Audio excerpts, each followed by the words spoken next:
and to vote for a party that will bring development.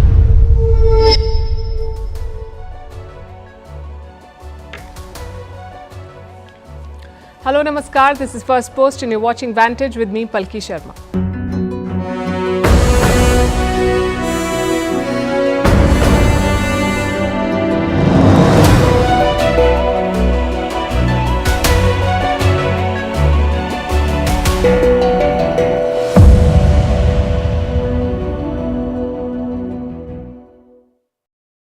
After days of speculation, Israel has attacked Iran. The target was Isfahan, a city that has Iranian nuclear assets. So what was the reaction? Will there be a counterstrike? What is the world saying and doing? What will it take to restore peace, or at least the absence of war in this region? We'll discuss all of that. Meanwhile, oil prices continue to rise, and this has little to do with the conflict. Who is engineering a global oil crisis? Why was Palestine denied membership of the United Nations? How does it change their life? India delivers the first batch of BrahMos missiles to the Philippines. Why is this significant? Also, India votes in the first phase of the world's biggest election. We'll bring you the highlights. Joe Biden says his uncle was eaten by cannibals in Papua New Guinea. True or false? We'll tell you. Does France owe Haiti $200 billion? Is China sinking? Are camels the new cows? All this and more coming up. The headlines first. Poland arrests a man over a suspected plot to assassinate the Ukrainian president. The Polish national has been charged with aiding a Russian plan to kill Volodymyr Zelensky.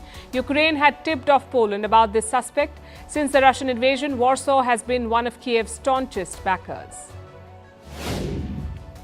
Another suicide attack in Pakistan targeting foreign workers. All 5 Japanese nationals survived the blast which took place in Karachi. The suicide bomber was killed in retaliatory fire by the police. In recent months, there have been frequent attacks on Chinese workers in Pakistan. Kenya's military chief dies in a helicopter crash. President William Ruto declares 3 days of mourning. The general was promoted just a year ago. This is the latest military accident in Kenya involving a high-profile figure. Croatia's top court bars its president from becoming the next prime minister. On Wednesday, parliamentary elections were held in the country. President Zoran Milanovic had campaigned to become the new prime minister. The court called his campaign illegal and a violation of the constitution. And the winner of Beijing's half marathon, He Zhe, is stripped of his medal. This comes after a probe into the controversial result. 3 African runners had slowed down near the finish line and allowed the Chinese athlete to win the race.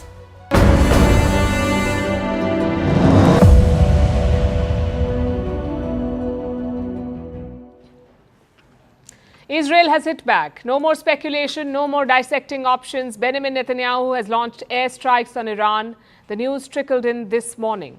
Reports of explosions in the skies above Iran, a bit like what Israel reported last week. But this strike appears more limited. It targeted a city in central Iran, a city called Isfahan. It's around 400 kilometers south of the capital.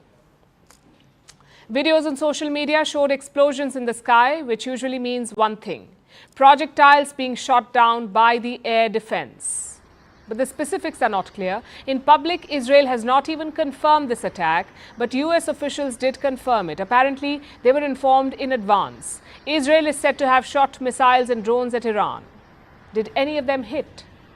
Again, the US says they did, but Iran is downplaying the whole thing. Their state media claims small drones were fired at them, most of which were shot down.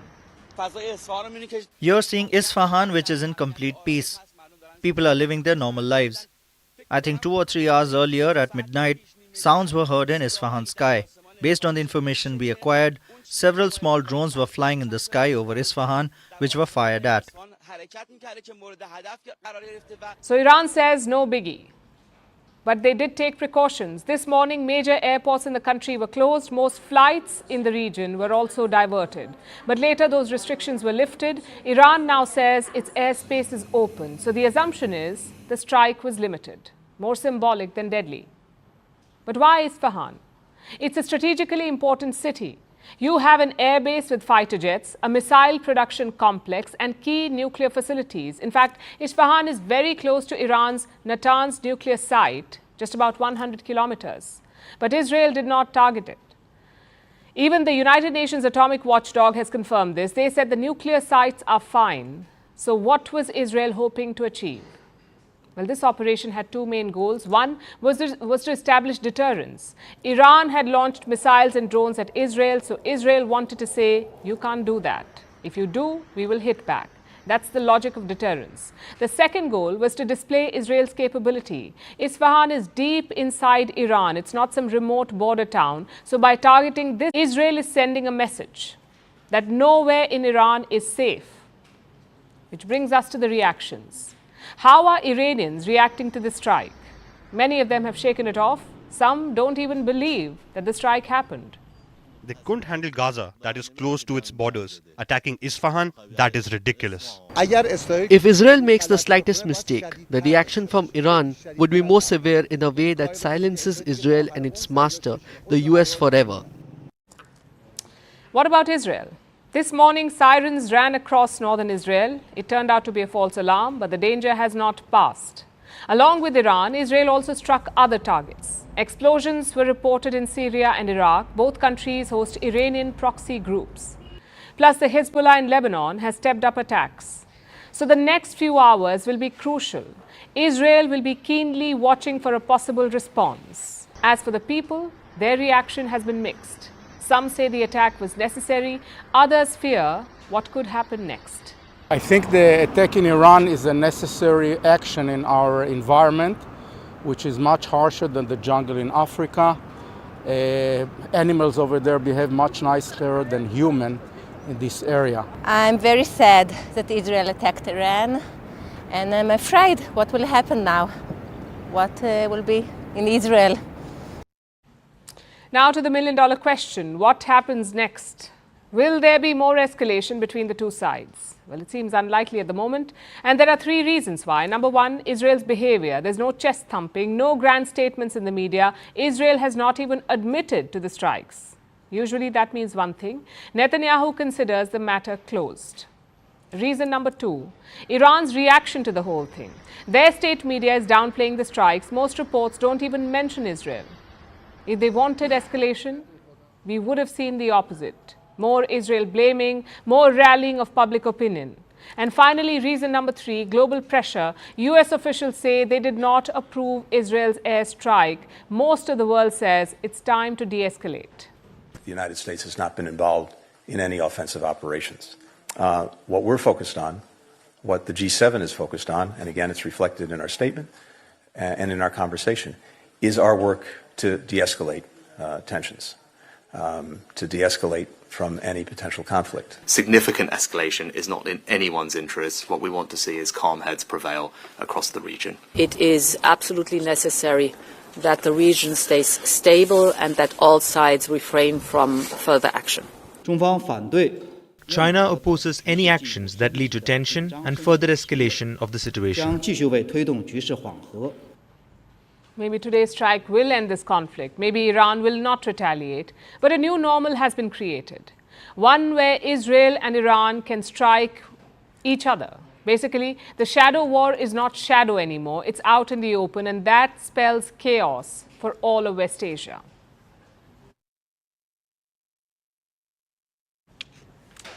It also means chaos in the oil markets. West Asia produces a third of the world's oil. If there is a war here, oil supply will be the first casualty. There would be a shortage and prices would go up. In fact, it's already happening. There is a supply shortfall. And this is before the war, as in a wider Iran-Israel war. It is yet to break out. We hope it doesn't. But irrespective, oil supplies are already under stress. And prices are expected to remain high through the year, at over $100 per barrel. And this is not due to the conflict in West Asia. This is a deliberate ploy to shrink supplies. And it's being orchestrated by the US and OPEC, two major players in the global oil market. Their decisions and their actions are squeezing the pipelines. Let's start with OPEC. That's the Organization of Petroleum Exporting Countries, OPEC. It's an oil cartel with the world's biggest producers as its members. There are 13 countries in OPEC. They have almost 80% of the world's known oil reserves. They produce 40% of the world's oil. So you can say OPEC controls the global oil markets and their favorite tactic is production cuts. Whenever OPEC wants to make more money, they curtail oil supplies. And that's exactly what they're doing right now. In November last year, OPEC met with its allies. They decided to slash production significantly. By how much? 2.2 million barrels per day. That represents 2% of the world's oil production. So every day the global markets have less oil available. Their supply has reduced by 2%. And they had a meeting again in March. They decided to extend production cuts till the month of June. Now, this has pushed up global prices. Since December, the price of Brent crude has climbed by more than 20%. That is OPEC's gift to the world. And the Americans could make it worse. Through their sanctions, they're going after oil-producing nations. This month, the U.S. sanctioned Venezuela, which is a major producer of both oil and gas. American sanctions target both Venezuelan oil and gas. So they'll have a tough time selling it in the international market. Venezuela will not be able to accept payments in dollar, which is a de facto currency for energy trade. America's next target could be Iran. There is growing speculation that the U.S. could sanction Iranian oil. This is over the attack on Israel last Sunday as punishment. Earlier this week, the U.S. Treasury Secretary dropped some hints. The attack by Iran and its proxies underscores the importance of Treasury's work to use our economic tools to counter Iran's malign activity. Sanctions on Iranian oil will only worsen the supply situation. The U.S. has already made it hard for the world to access Russian oil. Last month, Indian buyers had to reject some oil cargoes. They came from a company called PJSC Sovcom Flot. Now, this is a major transporter of Russian oil. Last year, this company delivered a fifth of all Russian oil purchases by India, 1/5 of them. But now Indian companies are wary of it. They do not want to take deliveries from this Russian supplier because it faces U.S. sanctions. This is what oil politics looks like. A few powerful players hack the global market for their own gains. OPEC wants to raise prices. The United States wants to dictate who can sell oil to whom. This must be called out because it bleeds the global economy, especially countries like India that rely heavily on oil imports. They are sensitive to price fluctuations. OPEC and America are artificially cutting supplies and eliminating supplies from the market. Mexico has halted some of its oil exports. Countries like Libya and Sudan are engulfed by conflict, so they cannot boost supplies, which leaves us at the mercy of OPEC and the US. It's far from ideal. Our world is dealing with a slew of problems. The last thing we need is a turmoil in the oil market.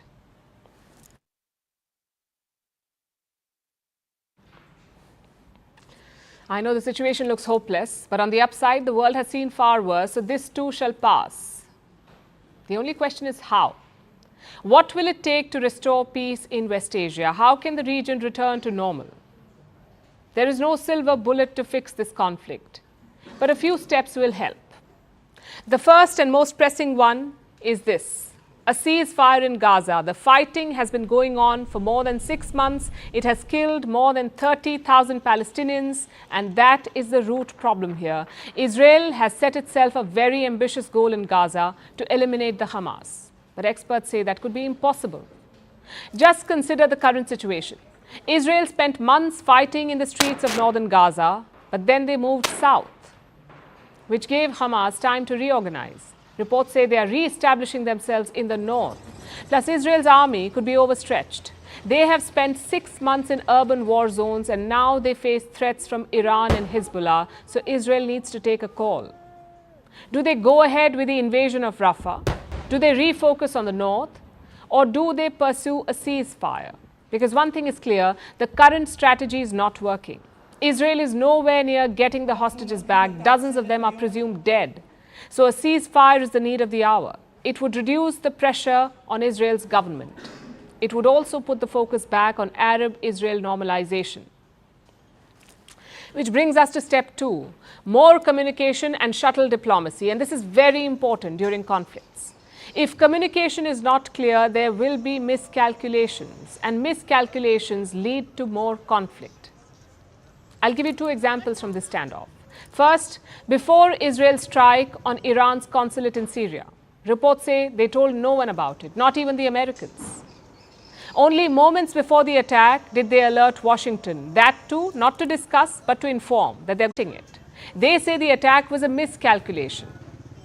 The second example is before Iran's response. Tehran says they informed the US about the impending attack, and look what happened.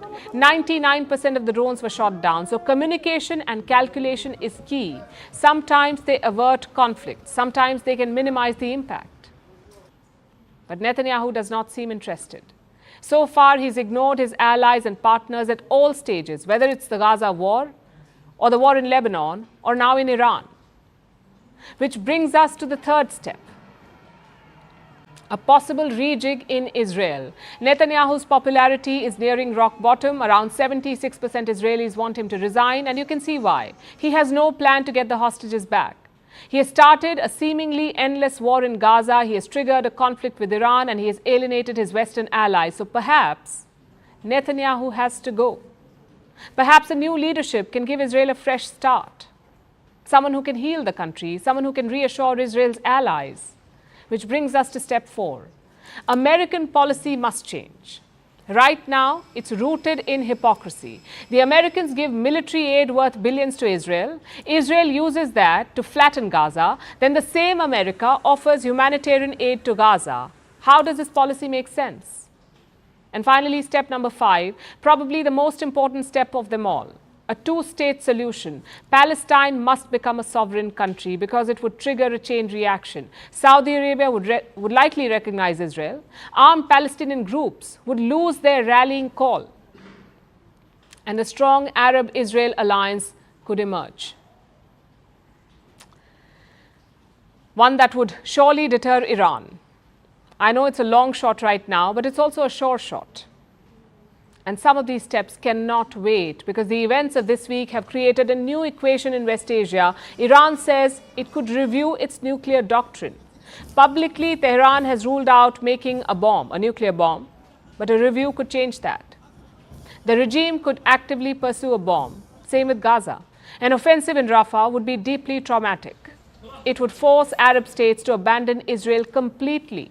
So time is of the essence. Israel needs to think beyond ego and narrow political gains. It needs to think about its future. Does it want to be surrounded by enemies and rivals forever, or does it want to live in peace?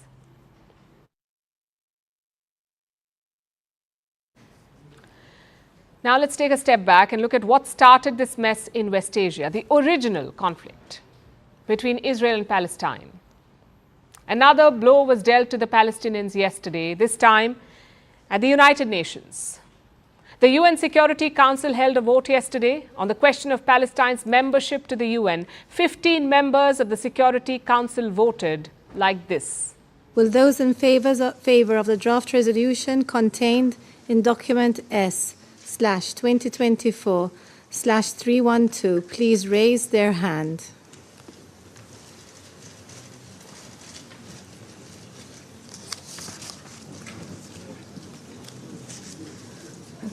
Been recorded 12, right? Okay.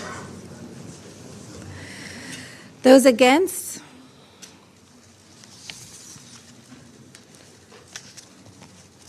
Thank you. Abstentions?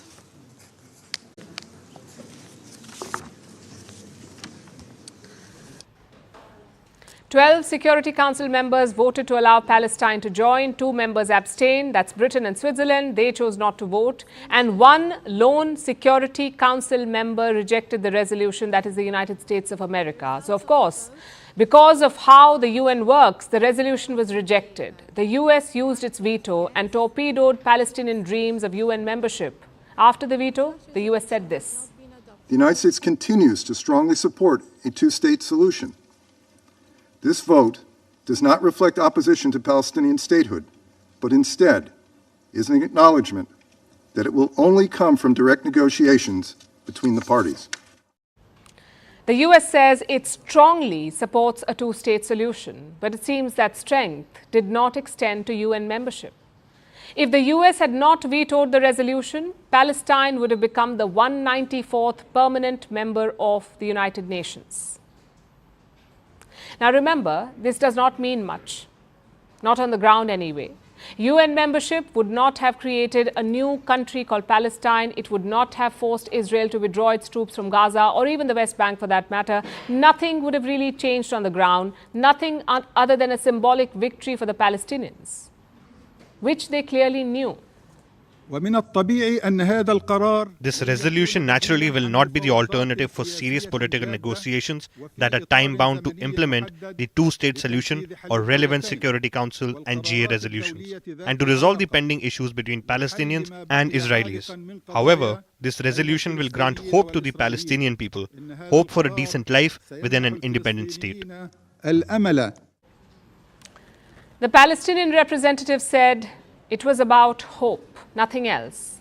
But that isn't what the US believes. Israel did not believe it either. After the vote, Israel thanked the US for its veto and it criticized all the other Security Council members. I explained how the Palestinian Authority does not meet even the basic criteria, that they have no authority over their territory, and that the Palestinian Authority is a terror-supporting entity. Now, the Israeli representative mentioned something interesting. Palestine does not meet the basic criteria of statehood. They don't have any authority over their territory, which is true. This is a map of Israel and the Palestinian territories based on the 1967 borders. On the bottom left is Gaza. The Palestinian Authority does not control that. Gaza is ruled by Hamas. Then there is the other part of Palestine, the West Bank. It's called that because it is located on the west bank of the Jordan River. This is the territory that the Palestinian Authority governs, except it doesn't actually govern the area, not independently. The Palestinian Authority manages some affairs in just these regions. The rest of the area is administered by Israel. They have controlled this area since the 7th of June 1967. So technically, the Palestinian Authority is an authority only in name. That is why Israel says it does not meet the basic criteria of statehood, and that is true. This has not stopped the United Nations from recognizing a member before. The UN admitted Ukraine in 1945 when it was still part of the Soviet Union. It admitted Monaco in 1993, even though most of its governance was taken care of by France. So there's definitely a precedent. Palestine could have been made a member. It's not something the UN hasn't done before. Most countries think it is time to allow Palestine to have a seat at the table from across the world. About 140 countries have already recognized the state of Palestine. Almost all the countries are in Asia, Africa, and South America. India, Brazil, the Philippines, Poland. Almost everyone is on board. India supports Palestinian statehood. Only the West has not recognized Palestine yet. Admit us to membership. It's an investment in peace. No matter how much the Palestinians plead, because the US holds disproportionate power at the United Nations, because it has a veto, Palestine will not become a UN member. Vantage continues after a short break.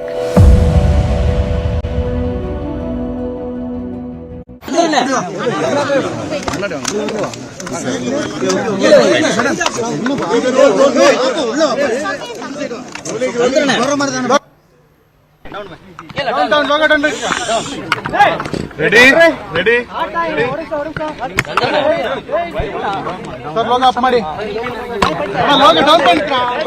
I will talk to English separately, sir. Now,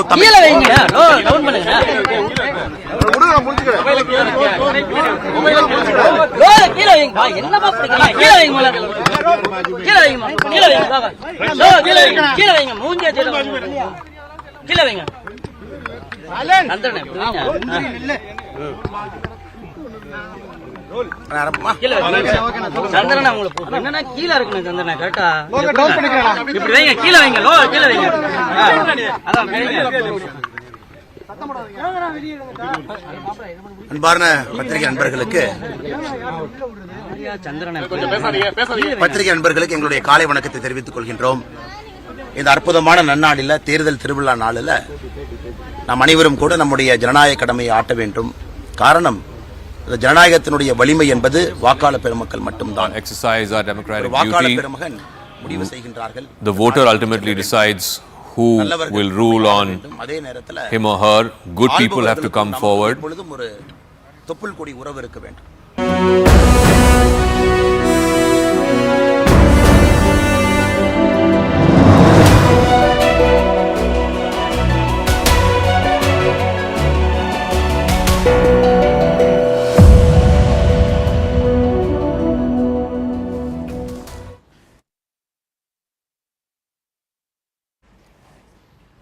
Today is a significant day for India's aspirations as a major defense manufacturer. The Philippines has received the BrahMos missiles. Manila now has an Indian shield to defend itself against Chinese aggression.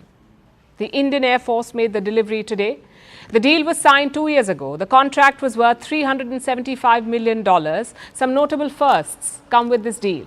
The BrahMos is India's first major defense export, and the Philippines is the first nation to get the BrahMos missile system. Manila has bought 3 batteries of BrahMos. Now, one battery of the system has 2 missile launchers, a radar, and a command and control center. So the Philippines gets 3 sets of the system.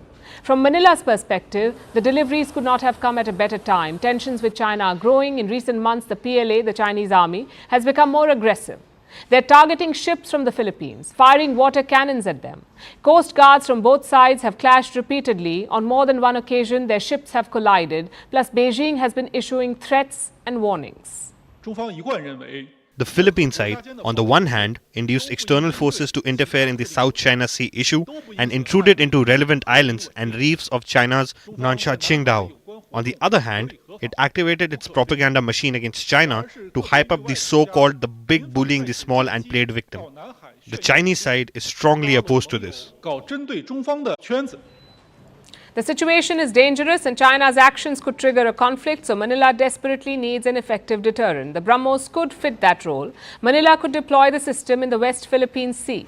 That's where their forces clash with the Chinese. This region is part of the South China Sea dispute. China has been trying to assert itself here. It claims most parts of the West Philippine Sea. Chinese ships are often seen here. They try to disrupt the freedom of movement. So deploying the BrahMos in this region would defend Manila against Chinese ships. The missile has been specifically calibrated for this mission. Manila has bought a shore-based anti-missile version of the BrahMos, meaning it can be deployed near the sea. If the Chinese engage in aggressive behavior, the BrahMos can be pointed at their ships. And this sale is just the beginning. It's a foundation for a deeper defense partnership between India and the Philippines. To begin with, the BrahMos deal includes clauses around training and logistics support. India has trained military officials from the Philippines on the BrahMos system. It has also offered spare parts. So this pact creates long-term interdependencies. It also creates opportunities for both sides to engage in joint military drills, especially on the high seas. Since both militaries operate the BrahMos, and this could already be in the pipeline. In 2023, Manila and New Delhi signed a pact about, and I'm quoting, enhancing maritime cooperation. That was the deal. With today's deliveries, they can elevate their defense partnership. And for India, this also opens new doors. The success of this deal will boost India's standing in defense exports. Regional players like Indonesia, Vietnam and Thailand have all expressed interest in the BrahMos. Success with the Philippines can influence the outcomes of these negotiations. In the long run, these deals cement India's position as a net security provider in the region.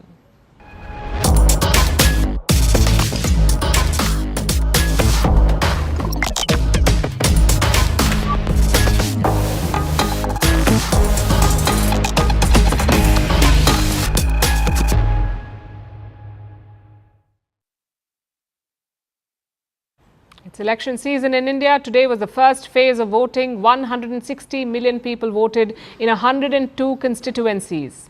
It was mostly business as usual, but some states saw bouts of violence too. In Manipur, for instance, there were reports of vandalism and EVM destruction, but there were also some positive stories, like a 102-year-old woman casting her vote, Election Commission officials using mules to set up polling booths. It was truly a mixed bag, a true picture of the world's largest democracy. Our next report brings you the highlights. 28 states, 8 union territories, 543 constituencies, about 1 billion voters and 6 weeks. This is the world's biggest democratic exercise.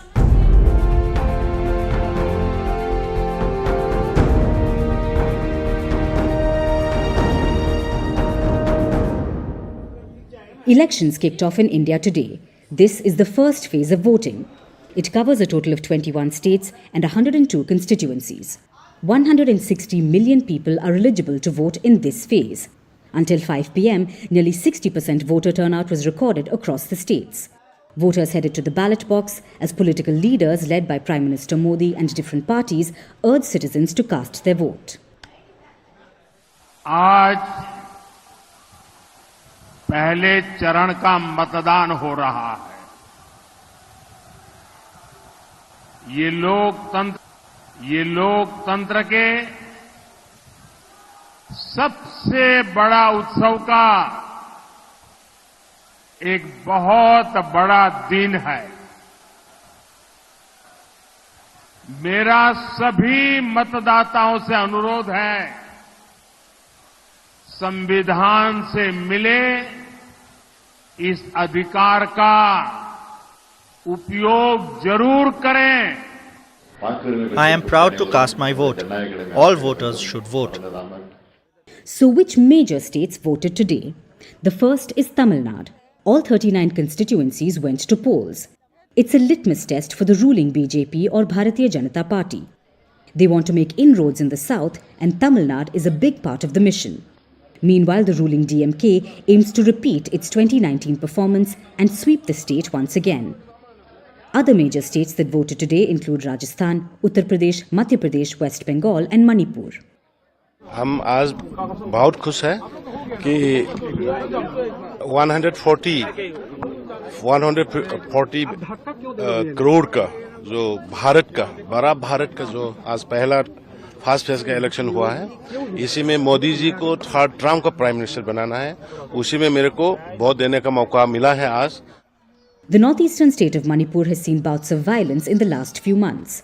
It reported 68% voter turnout, but there were several incidents of firing and vandalism. There were also reports of booth capturing and destruction of EVMs, that's electronic voting machines. But it's not just about numbers and violence. India's elections are about its voters, the 968 million people who will queue up to cast their votes. From the world's shortest woman to a newlywed couple in Jammu and Kashmir, from a 102-year-old woman in Tamil Nadu to an ancient tribe in the Andaman. Today, citizens from all walks of life showed up across the country to make their voices heard. India's Election Commission says every vote counts, and it isn't just a hashtag. They are travelling to great lengths to make sure everyone can exercise their democratic right. This is the first phase of voting in India. There are 6 more phases left. 434 more constituencies will go to polls in the coming days. The voting will end on June 1st. The results will be announced on June 4th. In 2019, the BJP-led NDA coalition secured a landslide victory. It won 353 seats, while the Congress and its partners won just 91 seats. This time, the BJP aims to further its gains. They are aiming for 400 seats. Meanwhile, the opposition alliance India is hoping to stop the ruling BJP. But that's highly unlikely according to trends. And if the BJP wins, it will be a record third term for Prime Minister Narendra Modi.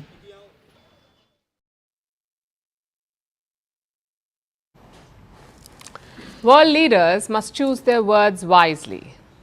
They don't just speak for themselves, they speak for a nation. So the last thing you want is a gaffe or an insult, or worse, both.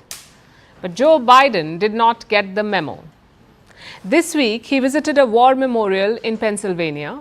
It is dedicated to soldiers of World War II. Among them was Biden's uncle, Ambrose J. Finnegan. He died fighting in the Pacific region. As for how he died, we'll let his nephew tell the story. He flew those single-engine planes as reconnaissance over war zones. He got shot down in New Guinea, and they never found the body because there were a lot of cannibals for real in that part of New Guinea. Took a wild turn, didn't it? Biden says his uncle was flying over the Pacific, his plane crashed in Papua New Guinea, and then cannibals ate him. You know what this sounds like? A scary story your parents discuss at home, a story you decide is true and then narrate 70 years later as president. But why cannibals? Why not a legendary dog fight with Japanese fighters? Because Papua New Guinea did have cannibals. Some communities practiced it, not because they did not have food, but because it was tradition. They would cannibalize dead relatives out of respect. Of course, that does not happen today. But let's come back to Uncle Finnegan. If cannibals did not get him, how did he die? Well, here's what the US government says. In 1944, Uncle Finnegan's plane was flying over the Pacific, but at low altitude. Both engines failed, so the plane's nose hit the water. 3 men did not survive the crash, and among them was Biden's uncle. His body was never recovered from the area. But the statement does not mention cannibalism. So Biden was wrong about 2 things. The plane was not shot down, it had engine trouble, and his uncle was not cannibalized. His body just went missing. So Biden's story was all cooked up. And not for the first time. The US president seems to get confused a lot. He's getting world leaders wrong. He's getting cities wrong. And he's getting the date wrong. Listen in. And I sat down and I said, America's back. And Mitterrand from France looked at me and said, you know, why, how long are you back for? All right, God save the Queen, man.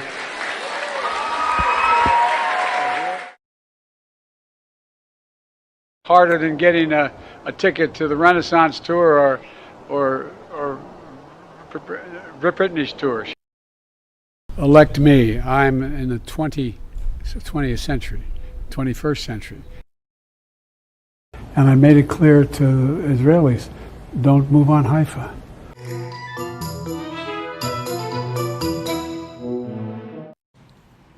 I know what you're thinking. Nobody's perfect. Everyone mixes up names and places once in a while. Well, 2 problems here. One, Biden is not just anybody. He is the president of the United States, a country that is deeply involved in 2 wars. So he cannot afford this. And 2, it's not once in a while. Biden keeps making such mistakes, and some of them could have political consequences.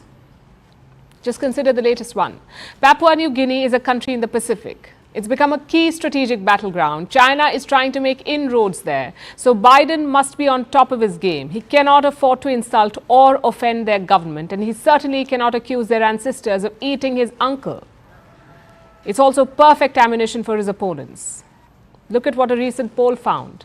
60% Americans doubt Biden's mental capacity. A recent investigation found his memory to be hazy and poor. So the concerns are valid. Now, Democrats will say Donald Trump is equally bad. Trump will most likely challenge Biden for the White House, and his gaffes are world famous. But Biden is the incumbent. He is also 3.5 years older than Donald Trump. So the onus is on Joe Biden. He must prove that he's fit to serve on. We've always heard that election is all about numbers. Well, this time that number could be age.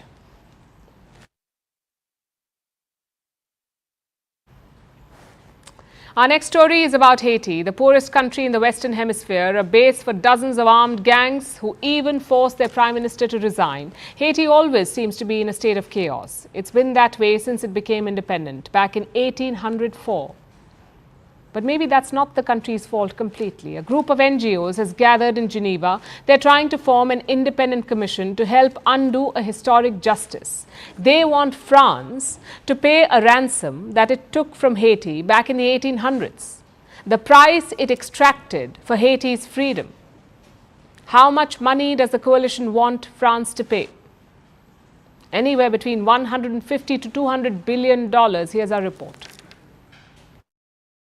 Have you heard of the term war reparations? It's a specific type of payment given by a losing country to the winner of a war. This has always taken place in history. Germany paid this to the victorious Allies after World War II and after World War I as well. France paid this to Britain after Napoleon was defeated. War reparations are a way for the losing side to pay for the lives lost. This is how it has always been, the business side of war. But what if the roles were reversed? If the winner of a war had to pay the loser, even if the war was justified, if it was the morally right thing to do? We don't have to imagine that scenario. It's what happened to Haiti, and the country has been suffering for 200 years because of this. Haiti is the poorest country in the Western Hemisphere.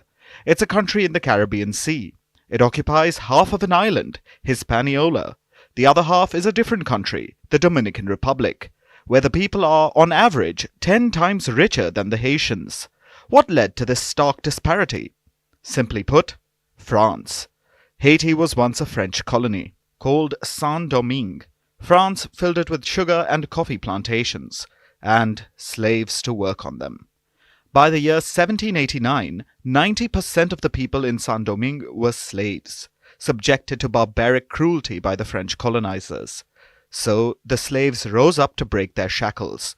They finally won their freedom from the French in 1804, after fighting for over a decade. The people even defeated Napoleon's armada, making a place for themselves in history. But the joy was short-lived. Napoleon was beaten in Europe as well. The French monarchy was restored, and they wanted their colony back. France sent another armada in 1825. 500 cannons were pointed at the now free nation of Haiti, and the French made them an offer at gunship point. Pay 150 million francs for your freedom, or we'll enslave and kill you again. Let's look at a contemporary comparison, the Louisiana Purchase. The US actually purchased much of the present-day South and Midwest from France back in the year 1804. More than 2 million square kilometers of land, about 77 times the size of Haiti. How much did the US pay France? 80 million francs, or $15 million. 21 years later, France forced Haiti to pay almost double this amount, 150 million francs. Now obviously, Haiti did not have that kind of money. So France made it borrow the money from French bankers. There were banker fees and interest, which meant Haiti was paying off the ransom for 122 years. The final payment was made in 1947. That is when Haiti was free of the French debt. So how much do you think the total debt was worth? Well, that is a question that will be debated by a United Nations group, the UN Permanent Forum on People of African Descent. 20 NGOs have come together. They're asking the forum for justice. They want France to return what it took from Haiti. When you add interest, it may be between $150 to $200 billion. France will deny this, of course. They have only ever acknowledged a moral debt that they owe Haiti, never actual compensation. Haiti is the poorest of its neighbors, brimming with gang violence and a history of impoverishment. The French robbery played a huge part in this mess, and this time, Paris should be the one paying.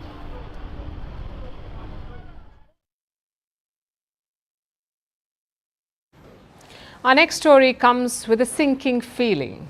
It's about China, the second most populous nation in the world. China is home to 1.4 billion people, and now land is sinking underneath their feet. A new study is out. It's the first to measure subsidence across many parts of China. And here is what it says. Chinese cities are growing rapidly, and with that, they're also sinking. Nearly half of China's urban areas are sinking faster than 3 millimeters per year. These areas have 29% of the country's population. That's 406 million people living on slowly sinking land. Meanwhile, 16% of the urban areas are losing more than 10 millimeters of elevation per year, meaning 67 million people are rapidly sinking. The numbers may seem small, but they accumulate quickly. In 100 years, a quarter of China's coastal land will sit below sea level. And there are two parts to it. One, China is sinking, and two, the sea level is rising, thanks to climate change. And this makes a dangerous combination. We don't have to wait for a century to witness the consequences. They're already upon us. With every little decline in elevation, the country is at a greater risk of flooding. You may remember the floods of 2023. That's when record rain drenched China. More than 1 million people were displaced and dozens died. If China continues to sink, such scenarios will only worsen. It's a national problem. But how did it occur? There are two reasons. First, the infrastructure. China has 600 million buildings, 600 million. Their sheer weight is pushing down on the ground. Secondly, China does not have enough groundwater, so cities are rampantly pumping water from the underground. Now, parts of the underground are hollow, and this is causing the land to sink. Not just that, the land is also collapsing. We saw this last year in the city of Tianjin. Streets suddenly split apart. There were giant cracks, and thousands of residents had to be evacuated. Tianjin is one of the fastest sinking places in China, but it's not alone. Beijing, the capital city, is also among the worst hit. So is Shanghai, a major center for finance and manufacturing. And this is not good news for President Xi Jinping. But what has he done about it? Not very much. It seems he fails to grasp the gravity of sinking land.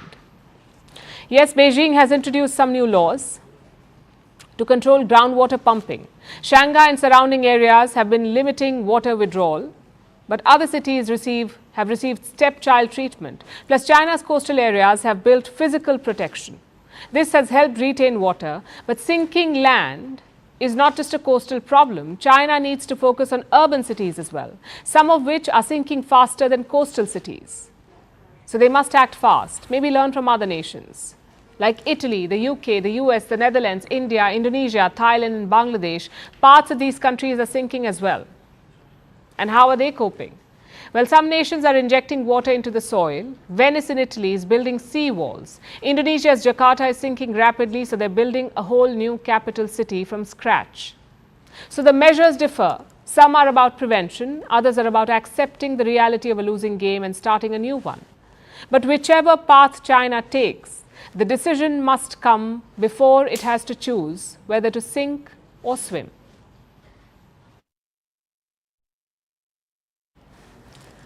That's not the end of problems created by climate change. Extreme weather is making it increasingly difficult to put food on the table. Or should we say milk? And now people are adapting. Camels are equipped to handle extreme weather, so many parts of West Asia and Africa are depending on camel milk. In the United Arab Emirates and Saudi Arabia, camel dairy mega farms have been set up. In East African countries, including Kenya, Ethiopia and Somalia, farmers have depended on cows for eons. But they are gradually transitioning to camels. What is behind this shift? Are camels the cows of the future? Here's our report. Camels may be the next cows. Don't worry, we aren't talking about a body swap. Simply put, the ships of the desert are taking up more livestock duties. Across parts of Africa and West Asia, camel milk is in high demand. In the United Arab Emirates and Saudi Arabia, camel dairy farms have been set up where they have tens of thousands of camels. And these mega farms are producing camel milk on an industrial scale. In Africa too, camels have arrived to replace the cows. People are transitioning to camel milk, especially in Kenya and the Horn of Africa, which consists of Djibouti, Eritrea, Ethiopia and Somalia. For centuries, these nations have depended on cows for their milk, so much so that they outnumber camels 10 to 1. But cows are no longer having their moment. Pardon the pun. Various nations are in different stages of transitioning. The shift has been happening for about 5 decades, and now governments are speeding up the process. Regional governments are purchasing camels from traders and then distributing them across the lowlands. In both West Asia and Africa, cows are part of sedentary farming, where livestock agriculture happens in a single location year after year. But camels have so far resisted it. Why is that changing? There are various reasons. Let's start with West Asia. It has eyes on the global market for camel milk, which is growing rapidly. It's worth $2 billion, but by the end of this decade, it's expected to stand at $13 billion. Herders in arid regions of Saudi Arabia and the UAE have always depended on camel milk.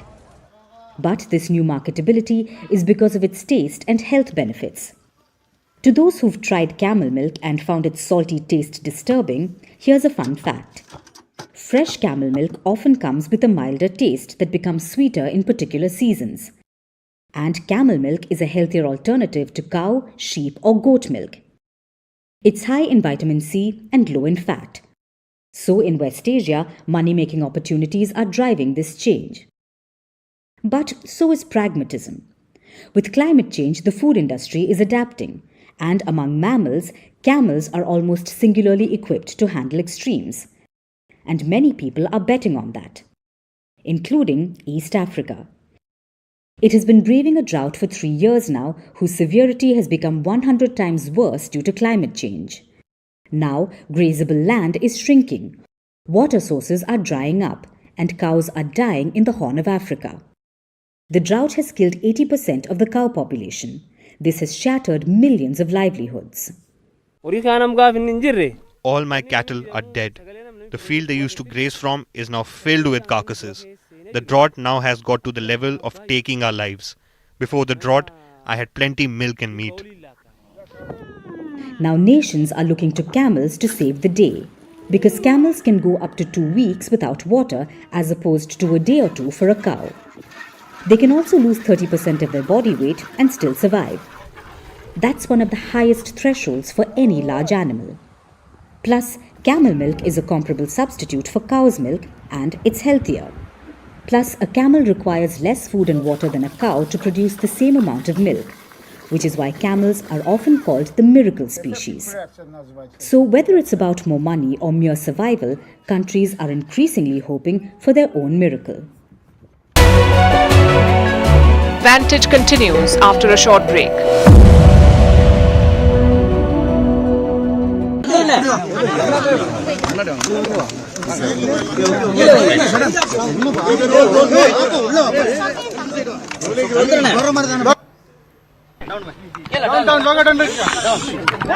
Ready?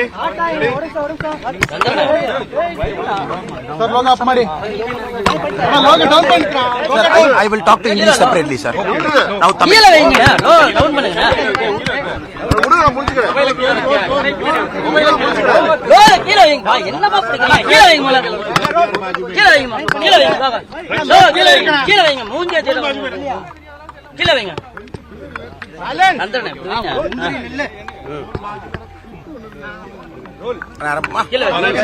சந்திரனா உங்களுக்கு போட்டு என்னன்னா கீழே இருக்கணும் சந்திரனா கரெக்டா இப்படி வைங்க கீழே வைங்க லோ கீழே வைங்க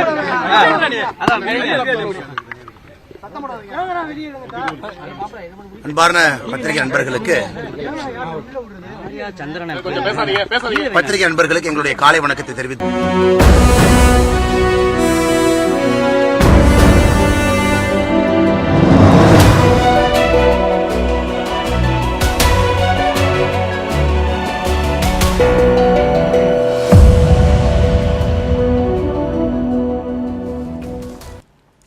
Now it's time for Vantage Shots, images that tell the story. In Dubai, drone footage showed a flooded city. In Bucharest, the Romanian circus performed at the city's airport. And 3 Russians set a world record for parachuting from the Earth's stratosphere to the North Pole. Finally, we are taking you back in history. On this day in 1975, India's first satellite, Aryabhat, was launched. It was launched by a Soviet rocket. Initially, the satellite was supposed to be launched with the help of the US, but in 1971, then Prime Minister Indira Gandhi received a message from Moscow. The Soviet Union offered to assist India in the launch. In the end, India decided to take them up on their offer. We're leaving you on that note. Thanks for watching. Have a great weekend.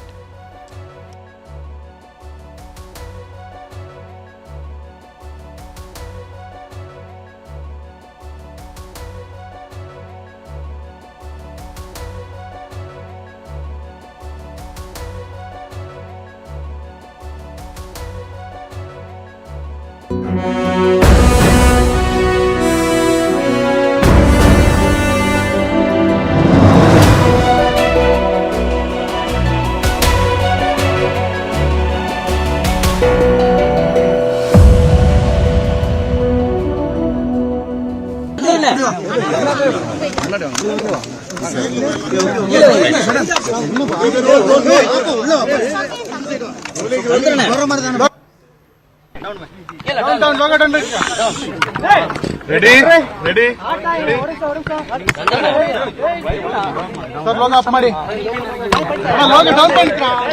I will talk to English separately, sir.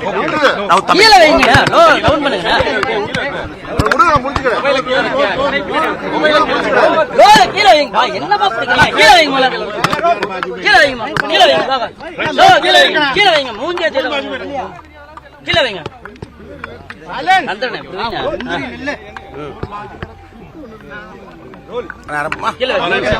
சந்திரனா உங்களுக்கு போட்டு என்னன்னா கீழே இருக்கணும் சந்திரனா கரெக்டா இப்படி வைங்க கீழே வைங்க லோ கீழே வைங்க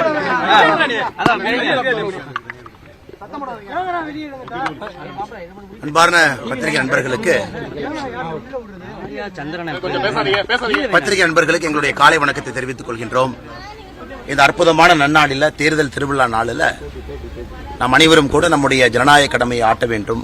காரணம், ஜனநாயகத்தினுடைய வலிமை என்பது வாக்காளர் பெருமக்கள் மட்டும்தான். Exercise our democratic வாக்காளர் duty. பெருமகன் முடிவு செய்கின்றார்கள். The voter ultimately decides who will rule on him or her.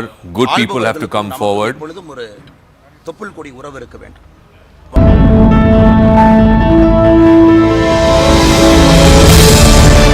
What does the caste census have to do?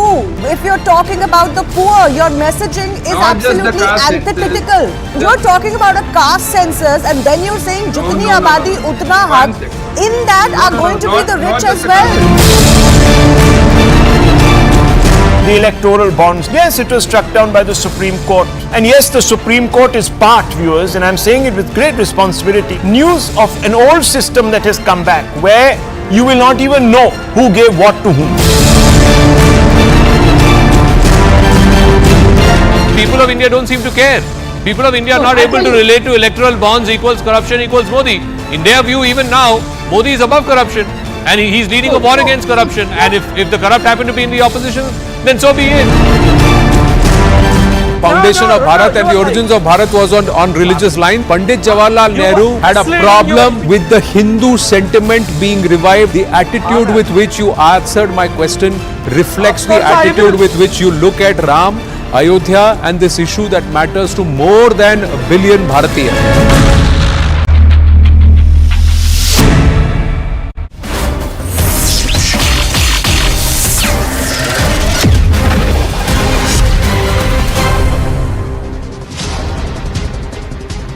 Namaste, Jai Hind and welcome to this edition of The Right Stand. Ladies and gentlemen, phase 1 of Lok Sabha 2024, 116.6 crore voters had the chance to take the right stand. The right stand in the interest of Bharat. The right stand is to go and cast their ballot, their mandate. Have they done so overwhelmingly?